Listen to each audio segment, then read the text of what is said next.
Hey, so been working on another tracker just for, something fun to do outside of work. So this tracker, I'm not gonna go into like how everything works. I'm just gonna kind of show the features of it. I know I've kind of done that in the past in my other ones. But anyway, so I just made this duration tracker real quick. So I started the 14th, finished collecting data the 23rd. So I went through 54 maps, 9 days, averaging around 6 maps a day, and then finished on 25th. So total project took me 11 days. Pretty fun to do. Audience, this is going to be more gauged towards T1, admin teams, not so much. When you look at like Siege GG or Liquipedia, they give you very basic stats, so it's more towards the general audience. So this is more of like a higher level audience, in my opinion. I mean, just based off of what I think. And then, the design slash vision of it. Some of the other ones I've made in the past, I spent a lot of time working on like the dashboard or the graph part of it. This one personally, because when I was thinking about it, I decided that I want if I was a coach in T1, I would want to see everything and you know look at it all. So anyway, from there, I'm just gonna go from what I think is the least important tab to the most important tab. So player ranks. This is just NAL Stage 2 2023. But the concept will be is, as I add in the other events or regions, it'll be totally filter. You can filter it by um, event and region, right? So just basic player stats, just based off of my calculations. Then you got team stats, same thing. Just haven't set it up to track anything of that nature yet, since I only have one event. But this is the player stat, or sorry, team stats. Then from there, we have the map stats. So if I just want to see like how a specific map is doing in for NAL in this case, then I could go in this tab. This is, how many times the map's been played, etc. All the stats, and then you got the, what do you call it? Operator picks and stuff over there, picks and bans, win rates. Then just one graph here, basically how many times a site was played and what the win percentage is uh, for defense. And then, that's again, everything updates. You can see the graph updated based on the selection, and then all the operator by map changed. And then here, map history. So these are live links. If I click it, it takes me straight to the VOD.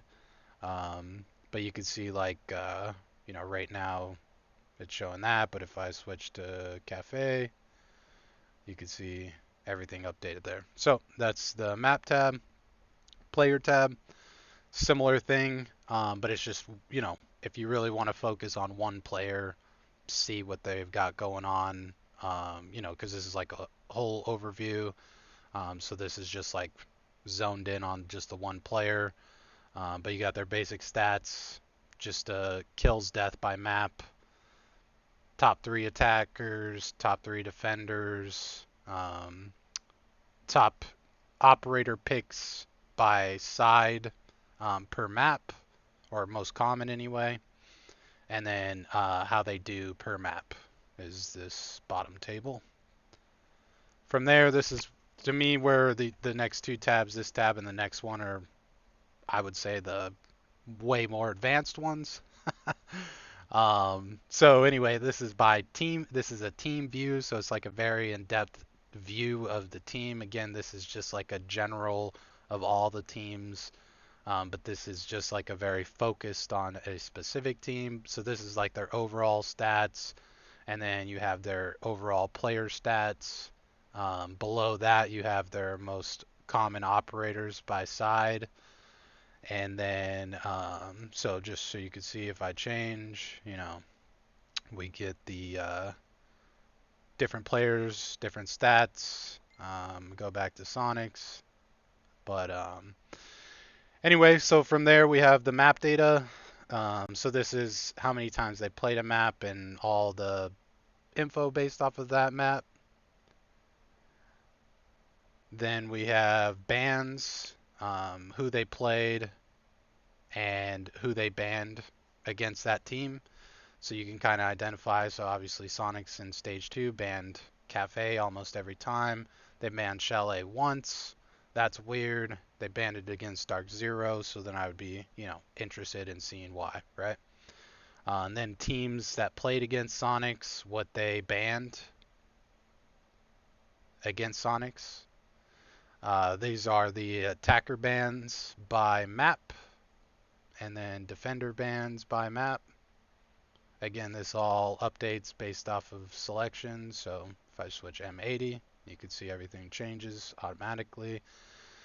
Down here we have a map by site view. So this one, if I'm looking at Nighthaven, um, it's going to say, the sites, the how many times they played the site, the win percent on attack, right? And then this is again looking at the most common operator for that site. So Thermite, Flores, Blitz, Thatcher, Ace. When they play Nighthaven, that's M80's most common lineup for server, the server attack, right? If there's an NA, it's because they, like in this case, they played it once, so there's not a trend yet. So that's why there's an NA. And then you got the same thing for defense. And then under that, you've got their match history. So, any game that M80 played in, who they played against, map, rounds, result, and then again, live link if I want to go check out a specific VOD, right? And then the last one is the head-to-head. So if I'm wanting to look at, two teams together and see it kind of how they face off, based on a map, then I can do that. So, this is Space Station scores on Cafe, and then same thing. This is Sonic scores on Cafe, so you can get kind of a breakdown of that. Um, then you got player scores. This is more basic because you got those real more in-depth maps over there. But anyway, you got players, and then map bans, map picks, right? So anyway, that's just the breakdown. This one was actually really fun to make. Obviously, I can only do so much because I do got a full-time job. So, but anyway, 6 maps a day is not bad. So thanks for your time.